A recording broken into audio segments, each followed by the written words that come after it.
మనల్ని ఆధ్యాత్మికంగా పోషించడానికి ఒక ధనవంతుని వంటగది లాంటిది.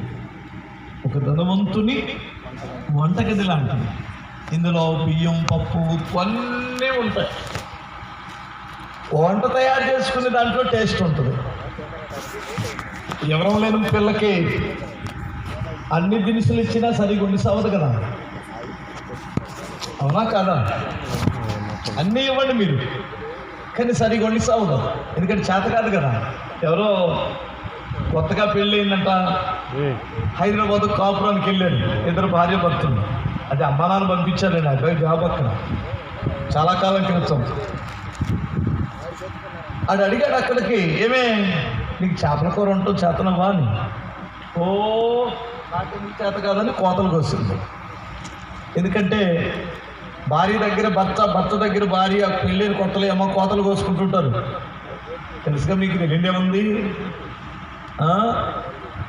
ఎక్కువగా నా తెలిసి లేని వాటిని భర్త దగ్గర, భార్య దగ్గర మాట్లాడకూడదు. అది ఏదో ఒక రోజు బయటపడిపోయింది. సత్యాన్ని మాట్లాడాలి, ఓకేనా? సరే చేత అయిందంటే పాపం 2 చేపలు కొని ఇచ్చాడు. అర కేజీ రెండు చేపలు, కేజీ చేపలు. ఆయన డ్యూటీకి వెళ్ళాడు, చేపలు కొనిచ్చి ఏమో శుభ్రంగా వండేసింది. వండేసి ఇంటికి వచ్చేసరికి గమగమగమల మంచి స్మెల్ వస్తుంది. చక్కగా పులుసేసి మసాలా వేసి సూపర్గా వండిందండి. ఇంకా వాసన చూసే అతనికి అన్నం తినబుద్ధి అవుతుంది. తీరా కంచంలో వేసుకునేసరికి తిందామని చేపలకి ఆ బొలుసు ఉండదు కదా, ఉంటుందా? తెలుసా? ఉంటుందండి అమ్మాయి. పెళ్ళైందా? నేర్చుకోవాలి మరి. అందుకనే కదా అమ్మని అంటుంటారు, నువ్వు రేపు పొద్దున పెళ్ళి అయితే చేతిలో తన్నులు తింటావే, నేర్చుకో ఇక్కడే అంటుంటలేదా?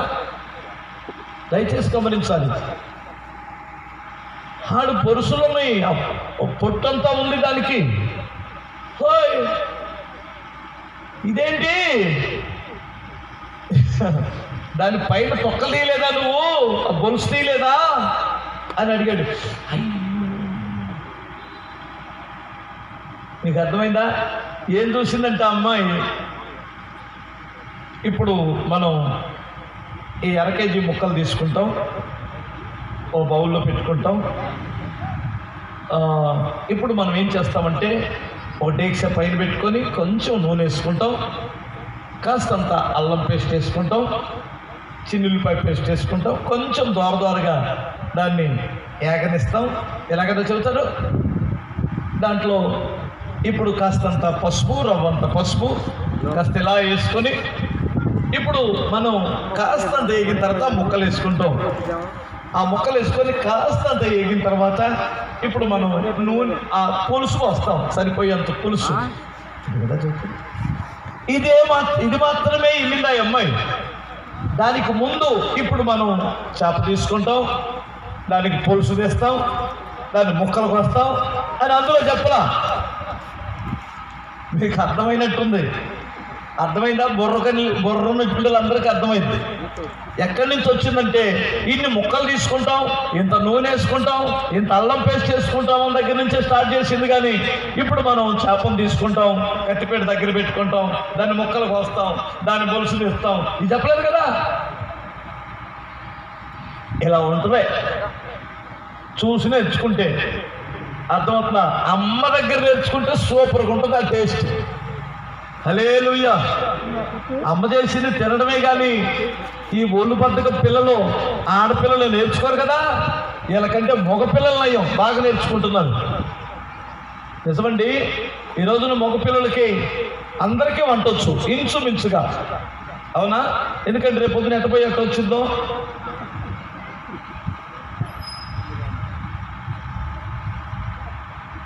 ఎలా వచ్చిందో తంట మళ్ళీ లేనిపోయిందని చక్కగా అల్లే నేర్చుకుంటున్నారు. ఒకప్పుడు భార్య అలిగిపోతే ఎలా బ్రతకాలో, ఎవరు వండి పెడతారు అని అనేవాళ్ళు. పోతే పో అన్నట్టుంది ఇప్పుడు. ఎందుకంటే జొమాటోలు ఉన్నాయి, స్విగ్గీలు ఉన్నాయి, అర్థమవుతా, కర్రీ పాయింట్స్ ఉన్నాయి, శుభ్రంగా బ్రతికేస్తున్నారు. అందుకని సంసారాలు నిలబడట్లేదు.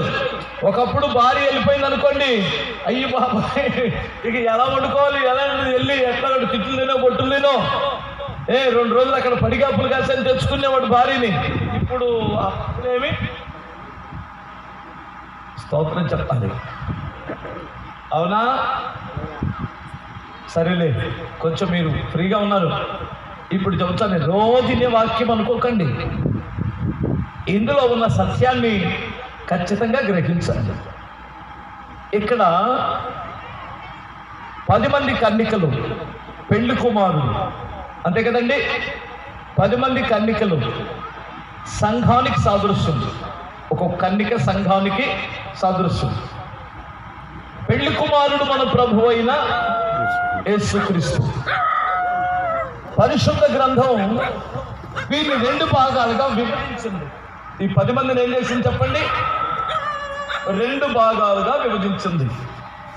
ఎలా అంటే నూనె ఉన్న కన్నిక, నూనె లేని కన్నికలు. నూనె ఉన్న కన్నికలు, నూనె లేని కన్నికలు. నూనె దేనికి సాదృశ్యం అంటారు? పరిశుద్ధాత్మకు సాదృశ్యం. అంటే క్రైస్తవ్యములో ఈ 2 రకాలు ఉన్నాయి. పరిశుద్ధాత్మను పొందుకున్న క్రైస్తవుడు, పరిశుద్ధాత్మ లేని క్రైస్తవుడు. ఇంకా ఒక్క మాట చెబుతాను, వినండి. దీవిటీలు వెలుగుచున్న కన్నికలు, దీవిటీలు ఆరిపోయిన కన్నికలు. నూనె లేకపోతే దీవిటీ ఏమైంది? ఆరిపోయింది కదా. ఇంతకీ దీవిటి ఆరిపోతే ప్రతి వారి చేతులు ఏముండాలి? నియమం ఏమిటి? దీవిటి ఉండాలి. దీవిటి ఆరిపోయినప్పుడు మనం ఎటు నడుస్తున్నామో మనకు అర్థమైందా? మన ముందు ఏముంటుందంటారు? చీకటి. గమనించాలి, అయోమయ బ్రతుకది, అర్థము కాని జీవితం. చాలా మంది క్రైస్తవులకి సరైన క్లారిటీ లేదు. చీకట్లో నడుస్తున్నటువంటి వారుగా బ్రతుకుతున్న క్రైస్తవులు కూడా ఉన్నారు. నీ చేతిలో ఉన్న దీవిటి ఆరిపోయింది అంటే నీ బ్రతుకు చీకటమయమైంది అని అర్థం అన్నమాట. వెలుగులో ఉన్నవాడు ఏమి చేస్తున్నాడో ఏమి చేయకూడదో అతనికి చాలా క్లారిటీ ఉంటుంది. వాక్యపు వెలుగులో నీవు నేను నడవాలి, వాక్యపు వెలుగులో నడవాలి. అర్థమవుతుందండి? హల్లెలూయా చెప్పగలరా? జీవవాక్యమును చాతపుచ్చుకొని ఆ వక్ర జనము మధ్యలో నడవండి. జీవవాక్యమును పుచ్చుకొని ఆ వక్ర జనం మధ్యలో సాక్షులుగా బ్రతకండి. వాక్యము ఏ గుండెలో లేదో, ఏ హృదయంలో లేదో వారి జీవితాలు ఆరిపోయినాయి అని అర్థం. అందుకనే సంఘములో వాక్యానికి ప్రాధాన్యత ఇవ్వండి. ఉపదేశమందు కట్టబడండి. శ్రేష్టమైన ఉపదేశములను నిలబెడుతుంది. నూనె లేని కన్నికలు, నూనె ఉన్న కన్నికలు. అంటే అభిషేకము కోల్పోయిన కన్నికలు, అభిషేకమున్న సంఘం లేదా కన్నికలు. ఓకేనా? కన్నిక అంటే పరిశుద్ధ స్త్రీ అని అర్థం. కన్నిక అంటే పరిశుద్ధ సంఘము అని అర్థం. పురుషుని ఎరగనటువంటి స్త్రీని ఏమంటారు? కన్నిక అంటారు. అదే ఆ కన్నిక పరిశుద్ధతకు సాదృశ్యం. ఇప్పుడు దీవిటి వెలుగుతున్న కన్నికలు, ఆరిపోయిన కన్నికలు. వాక్యపు వెలుగులో నడుస్తున్న సంఘం, వాక్యము లేకుండానే చీకట్లో ఉన్న సంఘం అని కూడా చెప్పక తప్పదు.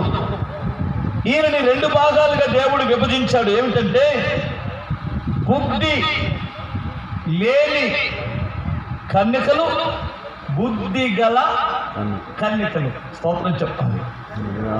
ఎవరు చెప్పండి? బుద్ధి గలవారు, బుద్ధి లేనివారు. వీళ్ళ గురించే నేను ఈ రాత్రిని మీతో మాట్లాడాలనుకున్నాను. హల్లెలూయా చెప్పగలరా? మీకు వాక్యం బాగానే అర్థమైందా? ఇంకా ఏమన్నా తెలుగులో చెప్పాలా? ఎందుకంటే తెలుగు ఎవరికి వచ్చింది? మనం మాట్లాడుకునే భాషలో చెప్తున్నాను. స్తోత్రం చెప్పాలి. హల్లెలూయా. నేనేదో చర్చికి వెళ్ళానండి చాలా కాలం క్రితం. ఆయన మాట్లాడే మాటలు ఒక్క మాట కూడా అర్థం కావట్లేదు నాకు అప్పుడు అనుకున్నాను, అయ్యి బాబోయ్ ఎలా అయితే అలా అర్థమై సావాలి కదా. మేధావులకు మాత్రమే అర్థమైంది ఆయన మాట్లాడే భాష, మాత్రం అర్థమై సావలేదు. నేను అంత మేధావులు కాదు. ఇప్పుడు మనందరం కలిసి మనం మాట్లాడుకునే భాషలో నేను మీతో మాట్లాడుతున్నాను. స్తోత్రం చెప్పాలి. ఇంతకు మీరు బుద్ధి గల వారి గురించి తెలుసుకుంటారా, బుద్ధి లేని వారి గురించి తెలుసుకుంటారా? బుద్ధి లేని వారి గురించి. ఎందుకనబ్బా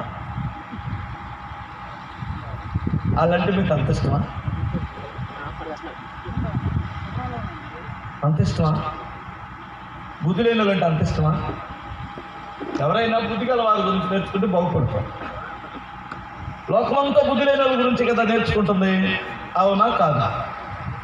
ఇప్పుడు ఇన్ని వార్తాపత్రికలు ఉన్నాయి, ఇన్ని టీవీ ఛానల్స్ ఉన్నాయి. బుద్ధి లేని వాళ్ళ గురించి చూపిస్తారా, బుద్ధి గల వారి గురించి చూపిస్తారా టీవీలో? ఎవరు అన్నారు? నీకు బుర్ర పని చేస్తుందా? బుద్ధి గల వారి గురించి ఎవరు చూస్తాడా టీవీలు? అర్థమవుతుందా? బుద్ధి లేని వాళ్ళ గురించే కదా చూపిస్తారు. బుద్ధి లేని వాళ్ళ గురించి నీకెలా తెలుసు పాస్ గారు అంటావా? భార్యను హతమార్చిన భర్త అనగానే ఇప్పుడు అది పెద్ద సంచలనం అన్నమాట. అవును కదా? ప్రియుడితో కలిసి భర్తను హతమార్చి, ఇంకా ఏదో ఉంటాయండి మరి మరి టైటిల్స్ పెడతారు వాళ్ళు దుంపల దగ్గర. BTech student missing. ఆ పక్కన ఒక చిన్న కనపడని ఇప్పుడు ఒక అబ్బాయి మొహం వేస్తాడు. ఆవిడేమని తీసుకెళ్ళాడని ఆ అమ్మాయిని బాబాయ్ ఏం చేశాడు? మామ రూములోకి వెళ్ళిన అమ్మాయి ఇంకా లభిస్తున్నాడు. ఈ చెత్త టైటిల్స్ ద్వారానే కదా మీరు అందరూ చూస్తున్నారు. వరకట్నపు వేధింపులతో ఆ అమ్మాయి ఊరేసుకుందా? హల్లెలూయా. అబ్బబ్బబ్బబ్బబ్బా, ఇవన్నీ కూడా మనకు చాలా ఇంట్రెస్ట్ కలిగించేటువంటివి. ఈ చెత్త కబుర్లు చెప్పడానికి చాలా ఉన్నాయి. 25 సంవత్సరాల నుంచి ఆ భార్యాభర్తలు ఎంతో అన్యోన్యత కలిగి ఉంటారు. వాళ్ళిద్దరి మధ్యలో ఎంత చక్కటి ప్రేమ ఉంటుందో. ఇదిగో వీళ్ళిద్దరు భార్యాభర్తలని ఏ టీవీ ఏడో చూపించాడా? చెప్పండి. 40-50 సంవత్సరాల నుంచి అన్యోన్యత కలిగి కాపురం చేసుకుంటున్న వృద్ధ దంపతుల గురించి అయినా చూపించిందా ఈ టీవీ? చెప్తారా? చెప్పండి.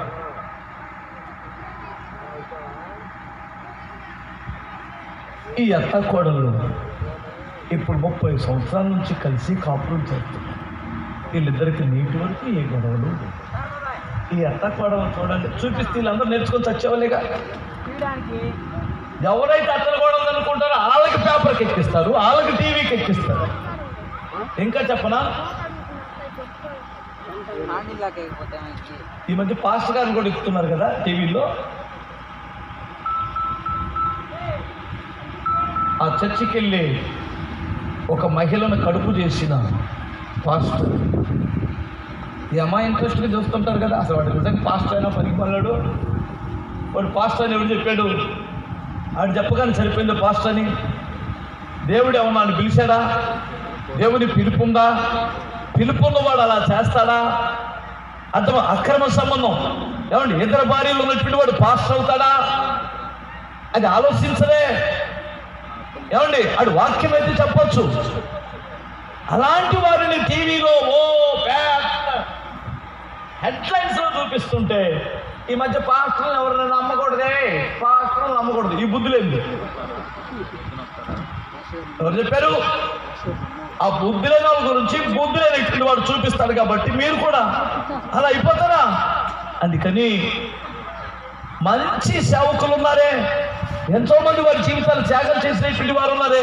ఈ దైవజనుడు ఇంతకాలం నుంచి ఎంతో మంది త్రాగుబోతులని, పాపిష్టి మార్గంలో ఉన్నటువంటి వారిని సన్మార్గంలో నడిపిస్తున్న దైవజనుడు ఈ పాస్టర్ గారు తన చరసరాస్తులు అమ్మి చర్చి కట్టాడంట. ఈ పాస్టర్ గారు ఎంతో మంది పిల్లలను చదివిస్తున్నాడట. ఈ పాస్టర్ గారు ఎంతో మంది అనాథ పిల్లలను చేరదీశాడట అని ఒకడని చెప్పారు టీవీలో. చెప్పరేంటండి? చెప్పరు. ఎందుకంటే ఇది బుద్ధి లేని వారి గురించి నేర్చుకునే తరము. అందుకని ఆ బుద్ధి లేని వారి గురించి మనకొద్దు. అవి చూపించడానికి చాలా ఉన్నాయి.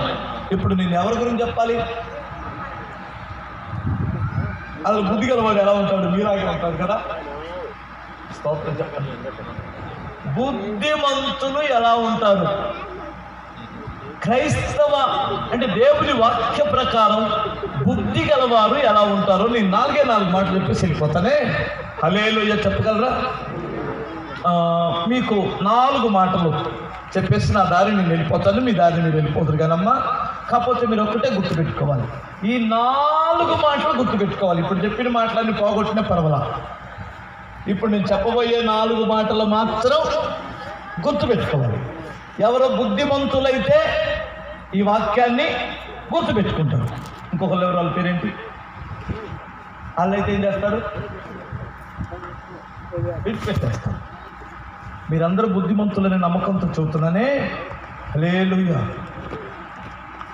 లూకా సువార్త 15వ అధ్యాయం 17వ వాక్యాన్ని చూడమ్మా. అయితే బుద్ధి వచ్చినప్పుడు వాడు నా తండ్రి యొద్ద ఎంతో మంది కూలి వాండ్రకు అన్నము సమృద్ధిగా ఉన్నదని, నేనైతే ఇక్కడ ఆకలితో చచ్చిపోతున్నాను, నేను లేచి నా తండ్రి వద్దకు వెళ్ళి, తండ్రి, నేను పరలోకమునకు విరోధముగాను నీ ఎదుట పాపము చేసి తిని ఇక మీదట కుమారుడునని అనిపించుకొనుటకు యోగ్యుడును కాదు గనుక నన్ను నీ కూలి వారిలో ఒకనగా పెట్టుకొనమని అతనితో చెప్పుదుననుకొని లేచి తండ్రి యొద్దకు వచ్చెను. ఆ తండ్రి క్షమించేశాడు కదా. ఇక్కడ గమనించాలి, అసలు ఇది ఫస్ట్ బుద్ధి ఉన్నాడా బుద్ధి లేనోడా? చెప్పరేంటండి? బుద్ధి లేని వాడికి తండ్రి ఏమిచ్చాడు? ఆస్తి ఇచ్చాడు. బుద్ధి కలిగినటువంటి వాడికి ఆస్తి ఉంది, బుద్ధి లేని వాడికి ఆస్తి ఉంది. పెద్ద కొడుకు బుద్ధి గలవాడు, తండ్రి ఇంట్లో కూర్చొని ఉన్నాడు, తండ్రి ఇంట్లో ఉన్నాడు. చిన్నవాడికి ఏం లేదు, బుద్ధి లేదు. మరి ఆడికి ఎందుకు ఇచ్చాడు ఆస్తి? తండ్రి ఏ ఒక్కరికి తక్కువ చేయవాడు కాదు. అదేంటి పాస్టర్ గారు, ఆయనకి ఏం ఆస్తి ఇచ్చాడు? ఆయనకంటే ఆస్తి ఇచ్చాడు పాస్టర్ గారు. మాకేం ఆస్తి ఉంది పాస్టర్ గారు? ఆయన అసలు ఆయన ఎంత పక్షపాతం లేడు పాస్టర్ గారు. దేవుడు ఎంత పక్షపాతం, ఒకళ్ళు ఉన్నోళ్ళుగా చేస్తాడు, ఒకళ్ళు పేదోళ్ళుగా చేస్తాడు. అవునా? అవునా? తెలివి కల్లడా? ఇప్పుడు చెబుతాను నేను. నీ వయసు ఎంత అబ్బాయి? మొన్నే తెలుసక్క. నీ వయసు 20. ఇంత కుర్రాడు అడుక్కున్నాడట వయసులో ఉండి, బాబు ఆకలి అవుతుందండి, మధ్యాహ్నం అన్నం లేదు, ఏదన్నా ఇప్పించండి అంటున్నాడట. కుర్రోడు అడుక్కుంటే సామాన్య డబ్బులు ఇస్తారు ఎవరైనా? ఎవరు? సరే, ఓ పెద్ద ఆయన పిలిచి, రే ఈ వయసులో అడుక్కున్నావు, నీ దగ్గర ఏం లేవా అన్నాడు. అయ్యి బాబాయ్ ఏమన్నా ఉంటే నేను ఎందుకు అడుక్కుంటాను సార్ అన్నాడు. ఏం లేదా, దరిద్రుడువా అన్నాడు. అవునండి, అది దేవుడు కూడా న్యాయం లేదండి, నాకు ఏముందండి, ఆకలి వస్తుందండి, 100 రూపాయలు ఇస్తే తినేస్తానండి అన్నాడు. ఓ పని చేయరా, దేవుడు ఏమేమిలా, నువ్వు దరిద్రుడివి.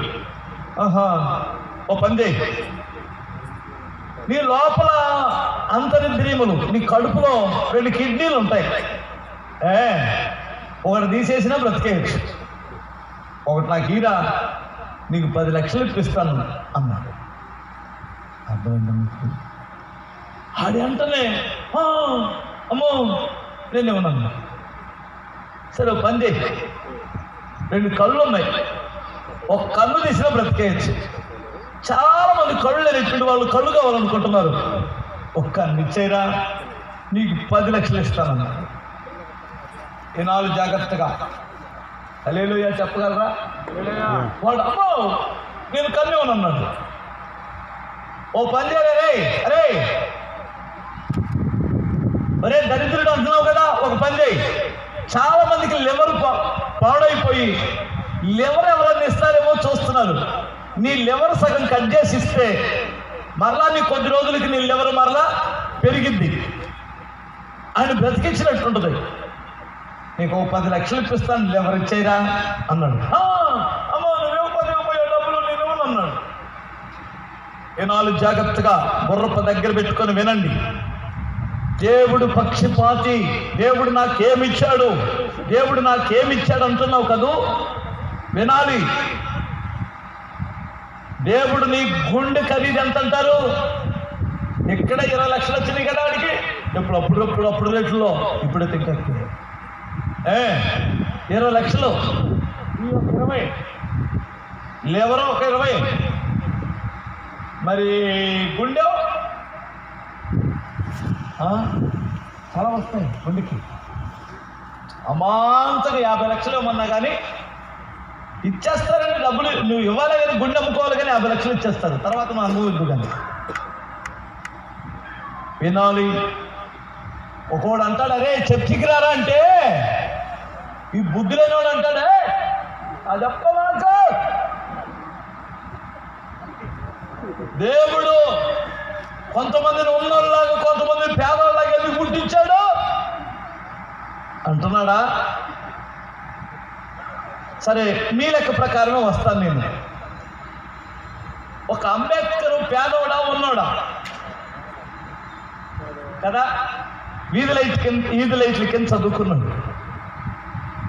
అతని మెదడు ఎన్ని కేజీలు ఉందంటారు? కేవలం 750 గ్రాములే ఎవడి మెదడైనా, అంతేనా? హల్లెలూయా. అదే మెదడు వాడి ఈ దేశానికి రాజ్యాంగాన్ని రచించాడు ఆ మహానుభావుడు, ఎన్నో ఇబ్బందులు ఎదుర్కొని. అబ్దుల్ కలాం గారి మెదడు ఎంత ఉంటుంది అంటారు? 3 కేజీలా? 750 గ్రాములే.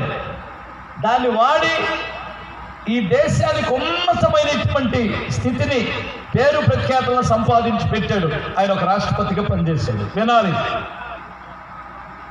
ఈ ఊర్లో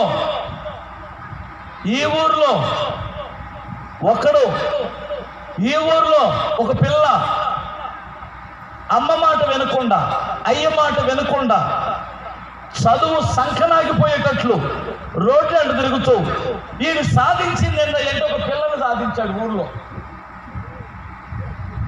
బడికి ఎగ్గొట్టాడు ఆ పిల్ల కోసం కాలేజీ ఎగ్గొట్టాడు. అవునా కాదా?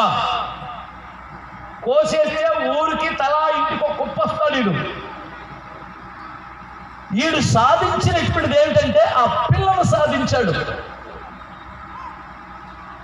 అమ్మ ఏడ్చింది, వినలేదు.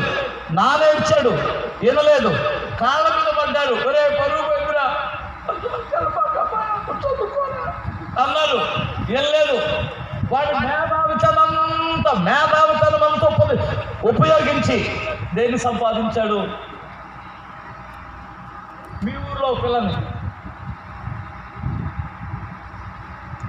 ఈ మేధావిని సిగ్గు లేకుండా ఆడమ్మడి తిరిగి బళ్ళమ్మడి తిరిగి ఈ 750 గ్రాములు ఉపయోగించి ఆడిని సంపాదించుకుంది. ఈ ఇద్దరు పెళ్లి చేసుకొని ఒక ఇంట్లోకి వెళ్ళిన తర్వాత రోజు అనుకుంటున్నారు. ఏంటి ఇలా చెబుతున్నాడు? మరి ఇద్దరికి ఇటు వచ్చాడని చూస్తున్నారా? ఇక్కడ ఎంతమంది ఉన్నారా బ్యాచ్? వినాలి. నీ మెదడు ఉపయోగించి నీ మెదడు ఖరీదెంత అసలు చెప్పు? ఎవడైనా రేటు కట్టగలడా? అది ఎవడిచ్చాడు? ఎవరి సొమ్మది? సృష్టికర్త అయిన దేవుడు నీకు ఇచ్చాడు. స్తోత్రం చెప్పాలి. దానిని వాడుకొని ఒకడు అపర మేధావి ఒకడైతే దాన్ని వాడుకొని ఒక పిల్లని సంపాదించాం, దాన్ని వాడి దొంగతనాలు సంపాదించాం, అదే కదా పనికి మాలని వేషాలు వేసాం. దేవుడు ఎలా పక్షపాతి అవుతాడు? నేను పుట్టినప్పుడు మేధావినా కోటీశ్వరుడునా? చెప్పరేంటండి? హల్లెలూయా. నాకెంత మెదడు ఉందంటారు? నీ అంతే కదా. దేవుడు ఎప్పుడు అన్యాయస్తుడు కాదు. అందరికి అవయవాలు ఇచ్చినట్టు నాకు ఇచ్చాడు. చాలామంది ఏమనుకుంటారంటే దేవుడు నాకేమి ఇచ్చాడండి అని. రే, నీకు మెదడు ఇచ్చాడు, లివర్ ఇచ్చాడు, నీకు కిడ్నీలు ఇచ్చాడు, కళ్ళు ఇచ్చాడు, గుండె ఇచ్చాడు, వయసు ఇచ్చాడు. దేవుడు అన్యాయస్తుడు అనొద్దు. సోమరిపోతాడా? డైలీ పనికెళ్ళి ఏదో ఒక పని చేసి ఏదో ఒక ఉద్యోగం చేసి అడుక్కు తినకుండా బ్రతుకో అన్నాడట పెద్ద ఆయన. నీకు అర్థమైందా? ఇప్పుడు ఆడికి ఆస్తి ఇస్తే ఆడేం చేశాడు? ఆస్తిని పాడు చేశాడా? దేంతో పాడు చేశాడు? దూర వ్యాపారంతో ఆస్తి అంతేమైంది?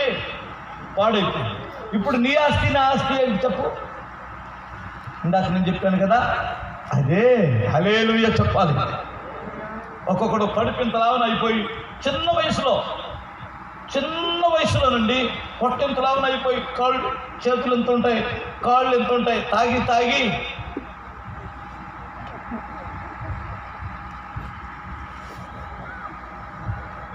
ఎందుకు ఎలా అయిపోయిందంటే దుర్వ్యాపారం చేసి పిచ్చి మందంతా కడుపులో పోసి ఆడికి ఏం పాడైంది? లివర్ పాడు. పానుబరాకులేసి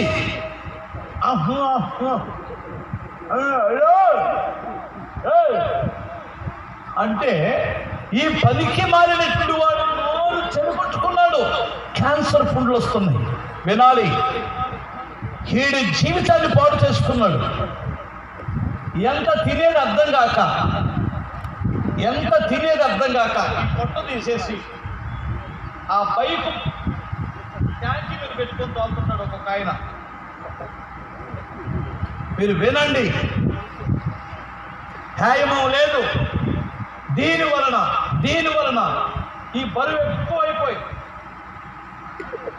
ఎలా ఊపి కిడ్నీలు పాడైపోయి గుండె పాడైపోయి చిన్న వయసులో చచ్చిపోతున్నారు. గమనించాలి.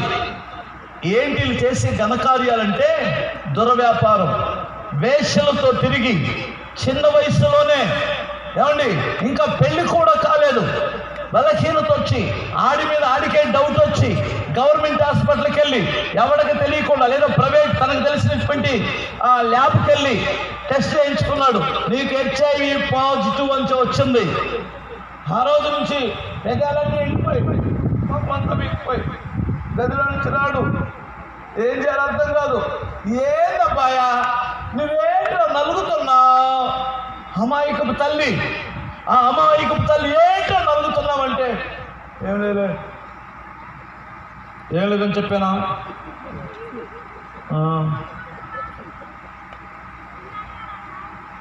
ఏంద్రా ఏదో ఆలోచిస్తున్నావు? ఏందబ్బాయా లేయా అందులో ఎందుకు లేదు? నాకు బుద్ధిగా అట్లా నాలుకంతా ఎండిపోయినట్టుంది, నోరంతా ఎండిపోతుంది. వెళ్ళిపోతూ వీడికి డౌట్ ఏంటంటే అక్కడొచ్చిందా, ఇక్కడొచ్చిందా, అది మోసం చేసిందా, ఇది మోసం చేసిందా? నేను చెప్పే నిజాలు కదా. మీకు దండం పెట్టి చెబుతున్నా, ఇంట్లో డాబాల మీద అక్కడో ఇక్కడో కూర్చొని వింటున్నావు కదూ. దురవ్యాపారము వలన వాడు సమస్తమును పాడు చేసుకున్నట్లు నీ దురలవాట్ల వలన నీ అవయవాలు పాడవుతున్నాయి, నీ ఆరోగ్యం పాడైంది, నీ జీవితం పాడైపోయింది. వీడు సమస్తమును పాడు చేసుకున్న తర్వాత ఆడు ఎందుకు బుద్ధిమంతుడని అంటారంటే, ఈ బుద్ధి విషయం మాట్లాడతానంటే మనిషి అన్న తర్వాత ఏదో ఒక తప్పు చేయకుండా బ్రతకలేదు. అది సాధ్యపడదు. మొదటి నుండి పరిశుద్ధులుగా ఉండడం ఎవ్వరికి సాధ్యపడదు. ఎక్కడో సడు తప్పుకోవచ్చు. ఏదో ఒక పప్పులో కాలేస్తాం. వీడిలో ఉన్న గొప్పతనం ఏమిటంటే గ్రహించాడు. మంచికి చెడ్డకి తేడా గ్రహించాడు. తండ్రికి పందులు కాపరికి ఉన్న తేడాని గ్రహించాడు. అతనున్న సహవాసం, తండ్రి దగ్గర ఉన్న సహవాసానికి తేడా గమనించాడు. వాడు చావక మునిపే గ్రహించాడు. మీకు అర్థమవుతున్న తల్లులారా,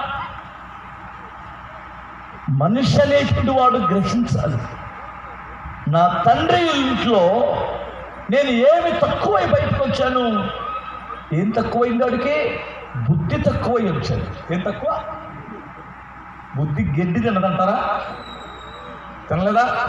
తినదు. బుద్ధి తక్కువైంది వాడికి. బుద్ధి లేదు, తక్కువ కావడం బుద్ధి లేదు.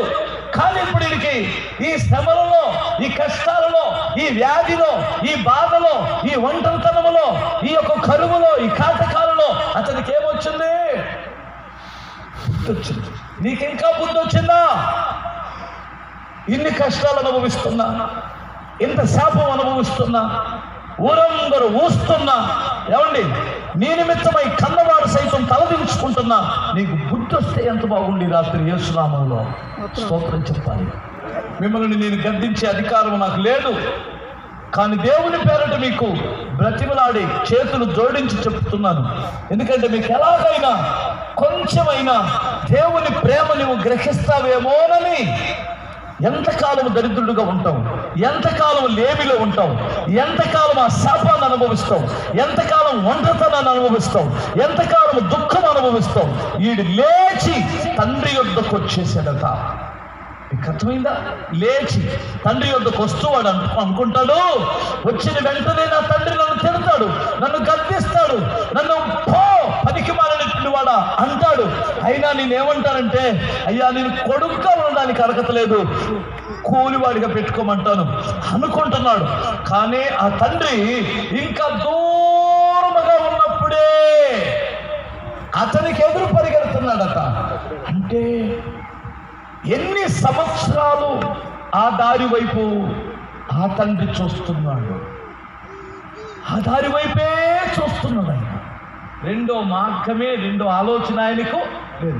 నా కొడుకు ఈ దారిలోనే వస్తాడు, నా కొడుకు ఏనాడైనా తిరిగి వస్తాడని ఎదురు చూస్తున్నాడే కానీ ఆయన్ని నాశనం చేసే ఆలోచన ఆయనకి లేదు, అవమానపరిచే ఆలోచన లేదు. ఆమె ఏంటి అలా నిద్రపోయింది? నాకు అర్థం కాదు. ఫస్ట్ దానికి నిద్రపోతే సగమైన కారణం ఉండమ్మా. అది ఘోరం. ఇప్పుడు మన వాళ్ళకి అసలు న్యాయం ఉండదు. ఒక్కొక్కరికి సగం అయిన తర్వాత నిద్రపోయి వస్తే బాగుంది. నేను ఇప్పుడే ఫస్ట్ విషయం కూడా చెప్పలేదండి. ఆమె ఎప్పటి నుంచి నిద్రపోతున్నా ఏం పాడు నేను ఇప్పుడు చూసా.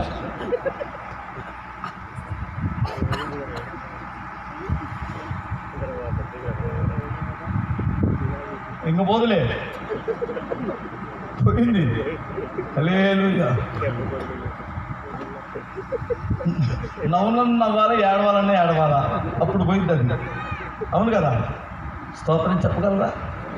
మాతో పాటు ఆమె కూడా నవ్వింది కాబట్టి ఏసు రక్తం చేయాలి. పోయిపో. వాళ్ళని పలకరిస్తుంది అది వచ్చి. ఏంటది?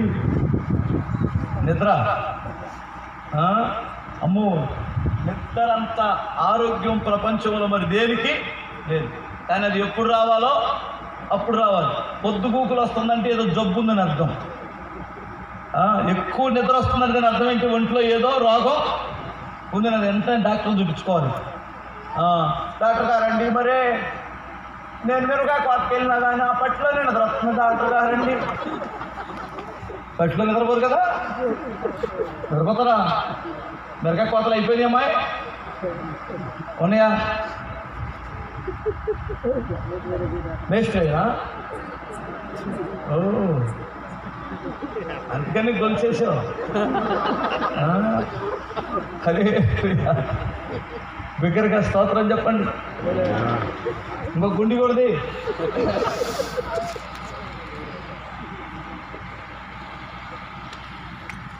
పోయిందిలే, ఒకళ్ళారు ఉంటే నిద్ర పోయిందిలే. ఇప్పుడు ఏమండి వాక్యం. హల్లెలూయా చెప్పండి ఒకసారి. ఆ తండ్రి చూపంతా ఎవరి వైపు ఉంది? ఆ యాతన పడుతున్న ఆ తప్పిపోయిన కుమారుడు. ఈ రాత్రి దేవుడు నీ వైపు చూస్తున్నాడు. అతను ఒక మాట అన్నాడండి, నాకు ఆశ్చర్యం వేస్తుంది. తండ్రి, నేను చేసిన పాపం పరలోకానికి వ్యతిరేకంగా చేశాను. ఎవరికి వ్యతిరేకం? పరలోకానికి విరోధి అయితే పరలోకానికి వెళ్తావా? గ్రహింపును గమనించండి. నేను చేసిన పాపం మనుషులకు వ్యతిరేకం అనుకున్నాను.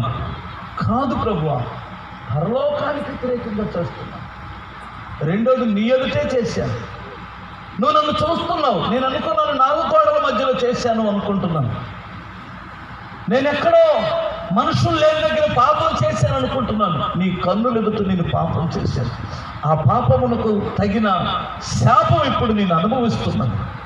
దయచేసి నన్ను కూలివాడిగానైనా తెచ్చుకో తండ్రి అని అంటే, ఆ తండ్రి కౌగిలించుకొని ముద్దు పెట్టుకొని, ఒరే, నీ మనస్సు లాంటి మనసు కాదు నాది. నిన్ను నేను కూలివాడిగా చూడలేను. నీవు నా కొడుకు, నీవు నా కూతురివి. స్తోత్రం చెప్పాలి. మనుషులు అలా చూస్తారా? మనుషులు నిన్ను ద్వేషిస్తారు, మనుషులు నిన్ను తక్కువగా చూస్తారు. కానీ నేను నిన్ను చూడలేనని కౌగిలించుకొని అతనికి స్నానం చేయించి, వస్త్రాలు ఇచ్చి, ఉంగరాన్ని తొడిగి, చెప్పులు తొడిగించి గొప్ప విందు చేయించాడట. ఆడికి బుద్ధి వచ్చిందని బైబిల్ సాక్ష్యం ఇస్తుంది. ఇప్పుడు ఆడు బుద్ధిమంతుడా, బుద్ధి లేనాడా? మీరు చెప్పాలి, చెప్పండి. అబ్బా, అక్కడే చస్తే ఆ బుద్ధి లేనాడు నాశనం అయిపోయాడు కదా. ఇప్పుడు బుద్ధి, గ్రహింపు బుద్ధి వచ్చి తండ్రి ఇంటికి వచ్చిన తర్వాత తన స్టేటస్ మారిపోయింది, తన స్థితే మారింది, తన గౌరవం మారిపోయింది, తనకి మనుషులు చూసే పద్ధతి మారిపోయింది. ప్రియులారా, మీరు గమనించండి. ఒకప్పుడు వీడు పనికి మారినవాడు, తాగుబోతు, వ్యభిచారి, పనికి మారింది అని చెప్పినటువంటి వారే, నిందించిన వారే నిన్ను చూస్తే భయపడేటట్లు దేవుడు నిన్ను హెచ్చిస్తాడు. ఎప్పుడు? నువ్వు నీ తండ్రి దగ్గరికి బుద్ధి తెచ్చుకొని వచ్చినప్పుడు. కొంతమంది ఏమనుకున్నారంటే, ఇంకా నా జీవితం ఎలా బావని, ఏం చేస్తావు, నేను పడకూడదు, పడ్డాను, ఇంకా పడ్డదాన్ని ఇంకేం చేస్తాను, పడ్డాన్ని ఇంకేం చేస్తాను. పంది అయితే లేవదు కానీ గొర్రె అయితే లేచింది. పంది జారి, కాలు జారి బురదలో పడిందనుకో, ఏం చేసింది అబ్బాయి? పంది కాలు జారి బురదలో పడిందనుకో ఏం చేసింది? గొర్రెలాడి అని వచ్చేసి. గొర్రె కూడా కాలు జారి పడింది. అది ఎప్పుడెప్పుడు పైకెక్కాలా అని చూస్తుంది. ఏడ్చింది, ప్రాలాపించింది. అయ్యో, నేను పడకూడదు దాంట్లో పడిపోయానే, చేయకూడదు దాన్ని పని పాపం చేస్తున్నానే, నన్ను ఎవరైనా లేపితే బాగుండు, నన్ను ఎవరైనా ఆదుకుంటే బాగుండని బ్యా బ్యా అని అరుస్తూనే ఉంటుంది లేపి అంతవరకు.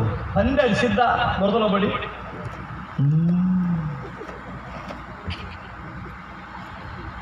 అయింది.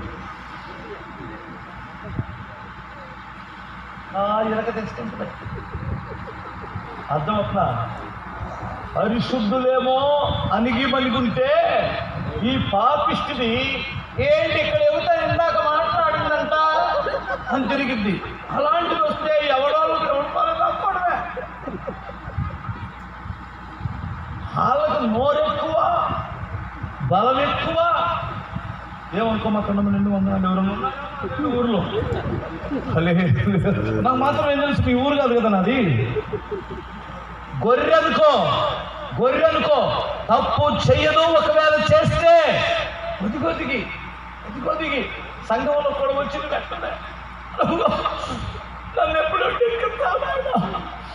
నేను పాపం చేయదు ఏడుస్తూ ఉంటుంది. అలాంటి వారిని దేవుడు కరుణ కరుణించి ఏదో ఒక టైంలో పైకి లేపేస్తాడు. ఈ రాత్రి అదయ్యి దేవుడు నీకు చెయ్యందిస్తున్న రాత్రి లేవగలవా? ఈ కూటాలలోనైనా నీ జీవితాన్ని మార్చుకొని బాప్తిస్తం సిద్ధపడగలవా? దేవుడు నిన్ను ఎప్పుడు త్రోసివేయట్లేదు, దేవుడు నిన్ను ఎప్పుడు తక్కువ చూడలేదు. నువ్వు బుద్ధి తెచ్చుకోవాలని ఎదురు చూస్తున్నాడు, అంతే. హల్లెలూయా. దీన్ని ఏమంటారంటే బుద్ధిమంతుడైతే మనస్సు మార్చుకుంటాడు. దాని పేరే మారు మనసు.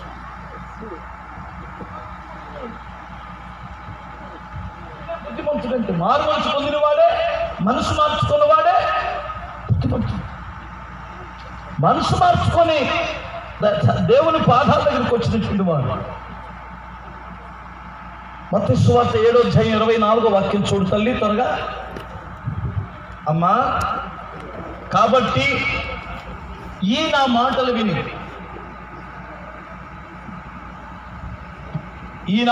విని వాటి చొప్పున చేయువాడు బండ మీద తన ఇల్లు కట్టుకుని బుద్ధిమంతుని పోలిబండును. చదువుబాయ్. వాన కురిసెను, వరదలు వచ్చెను, గాలి విసిరి ఆ ఇంటి మీద కొట్టినమా.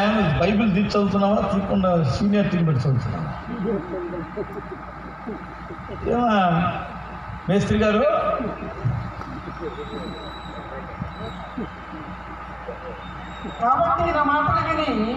ఇందాక రజ వచ్చి కదా అది.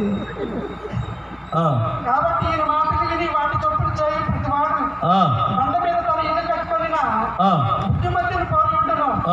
వాన కురిసెను, వరదలు వచ్చెను, గాలి విసిరి ఆ ఇంటి మీద కొట్టెను గాని దాని పునాది బండ మీద వేయబడిన కనుక అది పడలేదు. చాలే, హల్లు చెప్పగలరు ఒకసారి. బలేదదిలే ఒక. ఈ నా మాటలు విని వాటి చొప్పున చేసే ప్రతివాడు బండ మీద తన ఇల్లు కట్టుకుని బుద్ధిమంతుని పోలి ఉంటాడు. వరదలు వస్తాయి ఆ ఇంటికి. ఎవరన్నారు? ఏమయ్యా వరదలు వచ్చినాయి? కానీ వచ్చినాయి. గాలి వచ్చింది ఆ ఇంటికి? వచ్చింది. తుఫాన్లు వస్తాయా? వస్తాయి. కానీ ఏం కాదు,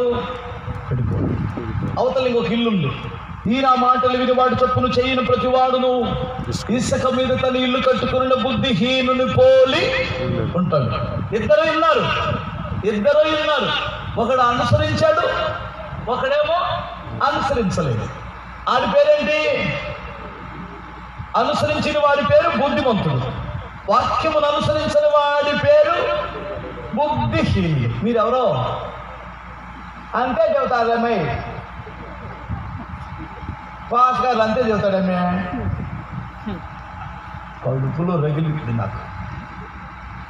ఇప్పుడు మీ ఊరికి వరద వస్తుంది, ఊరంతా ఖాళీ చేయమంటే అధికారులు వచ్చి అంతే చెబుతారులేరు అబ్బాయి. ఏంటి వరద వచ్చేది గడుగుంట అంటే తెల్లారి పొద్దున మృతుల సంఖ్యలో తేలుతారు. మరి కోరపాడులో కూడా మరి మేము అధికారులు అందరం వెళ్ళి అనౌన్స్ చేయటం జరిగింది. కానీ ఆ పట్టణంలో దాదాపుగా ఒక 20,000 మంది బయటికి రాగలిగారు. కానీ 1,000 మంది వాళ్ళు మా మాటలు లెక్క చేయకుండా అక్కడే ఉన్నారు.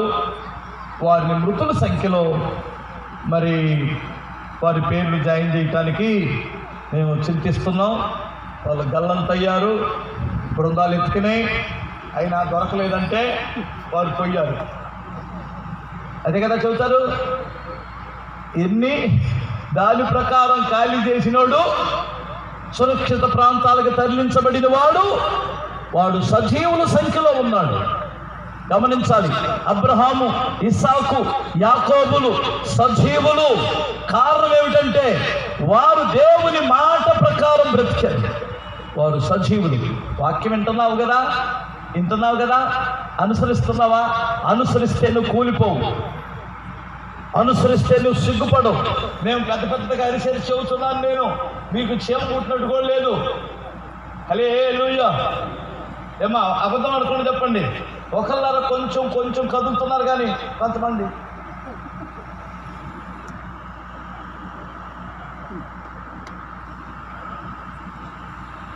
అంటే ఎలా ఉందంటే ఇలాంటి చాలా మంది ఉంటారు. కానీ మా ఊరు మామూలు వాళ్ళు వచ్చారా? ఎన్ని సంవత్సరాలు అన్నా ఈ బాప్టిస్ట్ చర్చి కట్టి? 2 అన్నా 100 సంవత్సరాల. నా బొట్టోళ్ళు ఎంతమంది చూశారు ఇల్లు?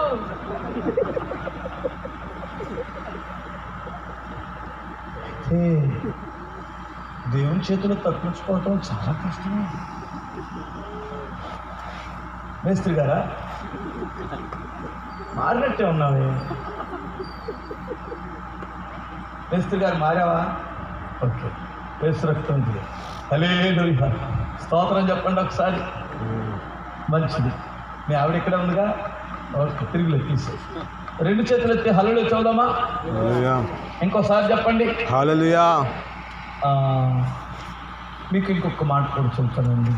వాక్యాన్ని అనుసరించండి అమ్మా. వాక్య ప్రకారం బ్రతకండి. వాక్యం ఏం చెబుతుందో దానిని వినండి. చూడండి, డాక్టర్ గారు ఒక పథ్యం చెప్పాడు అనుకోండి.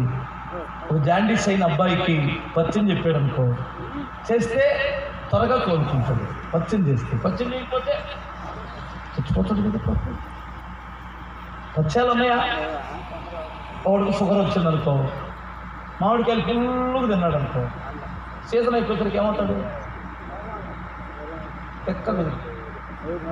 పరదేశులమో ప్రియులారా మన కొరమేది కాదిప్పుడు అంటే అలాగేమో నోరుగా అయ్యా, నువ్వు నోరుగా అయ్యా అంటే నా మాట లేదమ్మా అంటున్నా. అంతే కదా, ఎవరు వినపోతే పోతాడు. మేము కూడా అదే చెబుతున్నాం. నువ్వు వింటే బాగుపడతావు, వినకపోతే చేసేదే ఉంది. అమ్మ చెప్పింది, నాన్న చెబుతాడు, ఒరే నా మాట రా నాయన కొడుకు డే వినకపోతే అది మాత్రం ఏం చెబుతారు?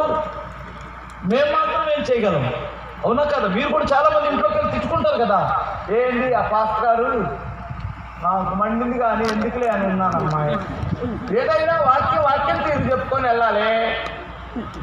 ఇప్పుడు మరి ఆ తల్లి మరియమ్మ గారు లోకంలో ఉన్నప్పుడు మరి దేవదూత గాబ్రియల్ గారు దర్శించినప్పుడు ఆమె గర్భం ధరించింది. మరి ఆ తండ్రి మరి పుట్టాడు. పుట్టిన తర్వాత పశువుల పాకలో ఆ తండ్రికి ఇచ్చారు. ఇలాంటివి చెప్పుకుంటూ వెళ్తే మనకు భక్తి, స్తోత్రం, ప్రైజ్ లార్డ్ బాగుంటుంది. ఏంటి ఆయన మరి విచిత్రంగా ఊర్లో మాంసం కోసారు. పచ్చి తింటావా? చెప్పరేటమ్మా. ఏం చేయాలి? దాన్ని కోసి కారం పెట్టి, ఉప్పు పెట్టి, మసాలా పెట్టి తినాలి. జాగ్రత్తగా మంటలో ఉడకబెట్టి అప్పుడే కదా టేస్ట్ వస్తుంది. మరి ఇప్పుడు మిమ్మల్ని నాకు అప్పగించినప్పుడు ఏం చేయాలి? అవును కదా, సాకలానికి బట్టలు ఇస్తే ఏం చేస్తాడు? సరిగా ఉతక్కపోతే బట్టలు ఇచ్చిన ఆయన ఏమంటాడు? తిడతాడు. ఏయ్ నీ డబ్బులు గిబ్బులు పోరా అంటాడు. నీకు జీతం లేదంటాడు, తిడతాడు. ఉతికితేనేమో బట్టలు తిడతాయి.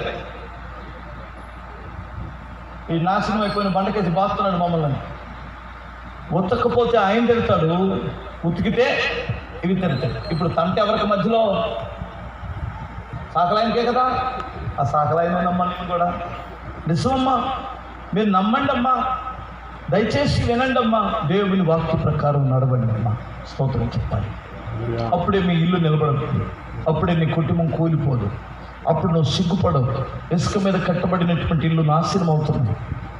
దయచేసి వినాలి. వాక్య పునాది మీద ఏ సంఘం కట్టబడుతుందో, వాక్యపు పునాది మీద ఏ ఇల్లు కట్టబడుతుందో, ఏ వ్యక్తి కట్టబడుతుందో, శ్రమలు రావా? వస్తాయి. కానీ ఆ వ్యక్తి కోలిపోడు. గుర్తుపెట్టుకోండి. వాక్య ప్రకారం నడవండి. అంతేగాని అదిగదిగో అక్కడ కక్షీపులు ఇస్తున్నారంటే అక్కడికి వెళ్ళమాకండి. ఇదిగో అక్కడ తైలం పోతున్నాడు ముఖం మీద అంటే అక్కడికి వెళ్ళమాకండి. క్రమం లేకుండా ఈ పిచ్చి తిరుగుళ్ళు ఆపండి. వాక్యం మీద కట్టబడండి. నా మాట మీకు అర్థమవుతుందా? నేను ఈ బుద్ధి పూసుకున్నాను, అంతరాలు కట్టించుకున్నాను, పిచ్చి పిచ్చి వేసేయాలని వేశాను. అర్థమవుతండి. ఎందుకంటే మా తాత ముత్తాతల దగ్గర నుంచి మేమందరం విగ్రహారాధనలో ఉన్నాం. ఏమండి, మాకు అదే తెలుసు. కానీ యేసు ప్రభువును నమ్ముకున్న తర్వాత మేము అన్నీ విడిచిపెట్టేసి ఒకే ఒక్క శక్తి కలిగిన వాక్యమై ఉన్న దేవుడిని నమ్ముకున్నాం. నాటి నుండి నేటి వరకు మా స్థితిగతులు మారిపోయినాయి. నువ్వు ఇంకా ఎంతకాలం అదగదు కనుక అక్కడ సీసాలు అమ్ముతున్నారు, ఇదిగా నోరు ఒక్కొక్క ఆయన ఇట్లా కొడుతుంది, పడింది లేదు. ఏంటండి పిచ్చి పనులు, ఏంటండి పిచ్చి పనులు? అలా చేయొచ్చా? మీకు మనస్సాక్షికి రావట్లేదా? నీ మనస్సాక్షికి అర్థమవుతుందా? నీకు బాధలు ఉన్నాయని మట్టి తింటావా? నీకు బాధలు ఉన్నాయని ఆ పిచ్చి పనులు చేస్తావా?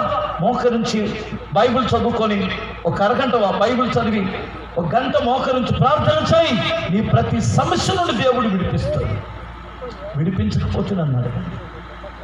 మీరు ఒకవేళ ఎక్కడికైనా వెళ్ళాల్సి వస్తే వాక్యము ఎక్కడుందో అక్కడ ఎత్తుక్కొని వెళ్ళండి. వాక్యము నేను నిలబెడుతుంది. వాక్యము నిన్ను పడగొట్టదు. ఏం చేసింది చెప్పండి? నిలబెడుతుంది కదా. అదే కదా ప్రభు చెప్పాడు. ఆ ఇల్లు ఏమైంది? నిలబెడింది. వాడు బుద్ధిమంతుని ఇల్లు.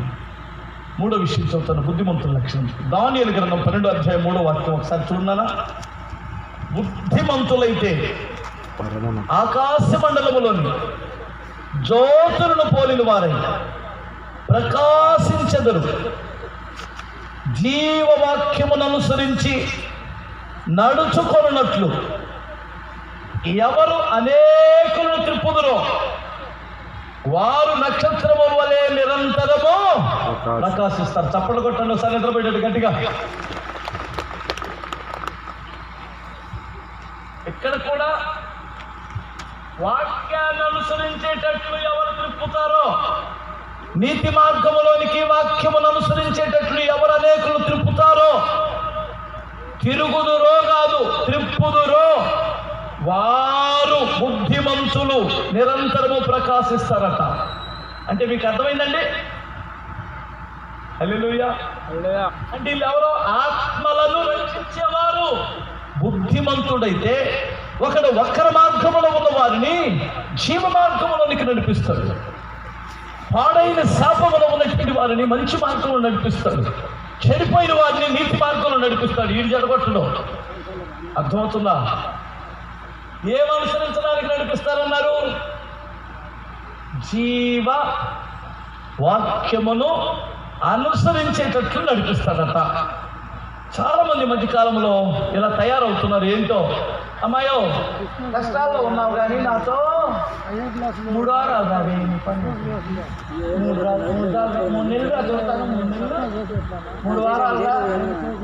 3 వారాలు 3 నెలలు తీసుకెళ్ళి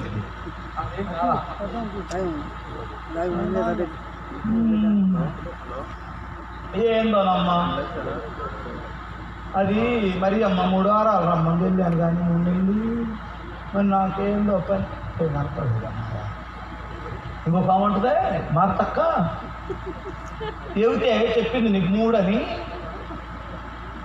అసలు సంపూర్ణ సంఖ్య 7 అవ్వాలి. 7 ఏమండి పిచ్చి మాటలు కదా ఇవి. దేవుడి దగ్గర 3 వారాలు 7 వారాలు 3 నెలలు 4 నెలలు లేదండి.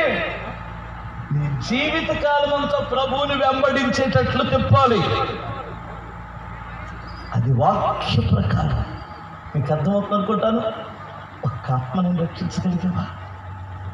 రక్షించావా? ఒక్క ఆత్మని రక్షించావా? నీ ఖాతాలో డోక్రా డబ్బులు పడుతున్నాయి,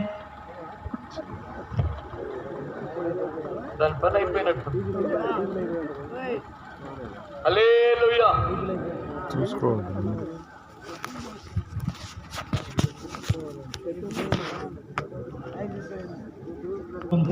పవన పేరు ఉంటుంది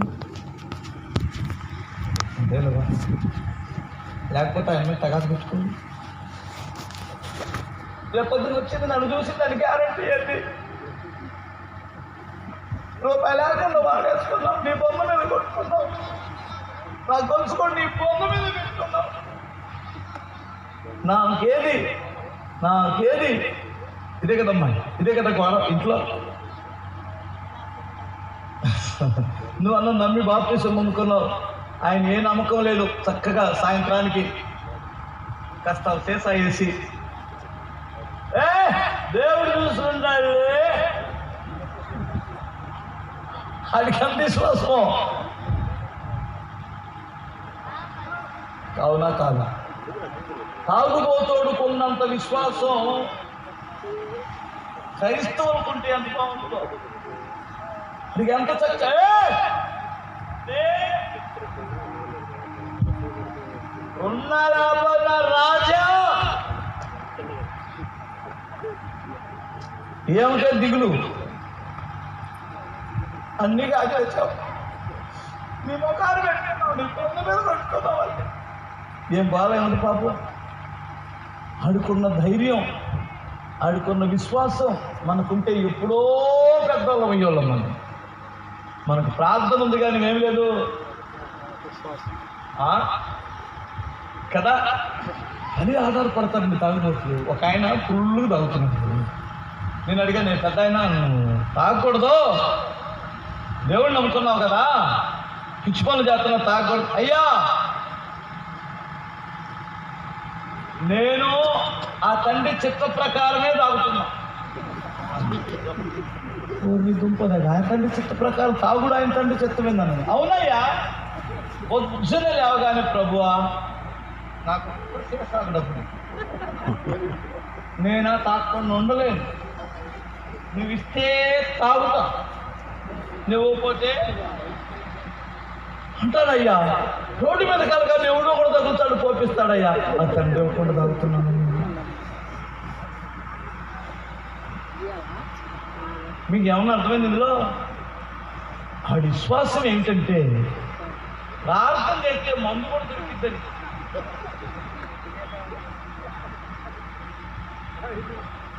ఇంకా నేనేం చెప్పాను? ఆయన ఏమంటాడంటే దేవుని చిత్తం కాకపోతే నన్ను దొరకదు. ఈ పిచ్చి ప్రార్థనలు ఆపేసి ఆత్మను రక్షించి వాళ్ళని మంచి మార్గంలో నడిపిస్తే మీరు బుద్ధిమంతులు అవుతారు. 3 విషయాలు చెప్పాను. బుద్ధిమంతులైతే మారు మనసు పొంది దేవుని సన్నిధికి వస్తారు. బుద్ధిమంతులైతే వాక్యానుసారముగా బ్రతుకుతారు. బుద్ధిమంతులైతే చెడిపోయిన నశించిపోయిన ఆత్మలను వెతికి రక్షిస్తారు. హల్లెలూయా. అది చెబుతారు సువార్త. 4 ఆత్మలు సంపాదిస్తావు, 4 నన్ను సంపాదించుకోమంటున్నారు కదా. నువ్వు చావబోయేసరికి 4 కుటుంబాలను రక్షించుకో చాలు, దేవుడు నిన్ను ఆశీర్వదిస్తాడు. హల్లెలూయా. అక్కడే 12-11 మత్తయి సువార్త 25-11లోన సిద్ధపడి ఉన్నవారు పెళ్లి కుమారుడిని ఎదుర్కొన్నారు. స్తోత్రం చెప్పారు. వారి పేరే బుద్ధి గలవారు. బుద్ధి గలవారు ఏం చేస్తారు చెప్పండి? సిద్ధపడతారు. ప్రభు రాకడకు సిద్ధపడతారు. సిద్ధపడేది ట్రైన్ రాకముందు సిద్ధపడతామా, ట్రైన్ వచ్చిన తర్వాత సిద్ధపడతామా? గమనించారు కదా. ఇప్పుడు ప్రభు రాకడ దగ్గరికి వచ్చిందని మనం చెప్పుకుంటున్నాం. ఆ సూచనలు జరుగుతున్నాయి, యుద్ధాలు జరుగుతున్నాయి, భూకంపాలు వస్తున్నాయి, మనుషుల్లో స్వార్థం పెరిగిపోయింది, నాశనం, భయానకమైన పరిస్థితులు వచ్చినాయి. మరి ఇప్పుడు ప్రభు రాకడ దగ్గర పడుతున్నట్టే కదా, ఆ గుర్తులు వస్తున్నాయి కదా. మరి మనం సిద్ధపడాలంటారా లేదా? అప్పటికప్పుడు ఎలా సిద్ధపడతాం? ఒకసారి మీరు ఆలోచించాలి.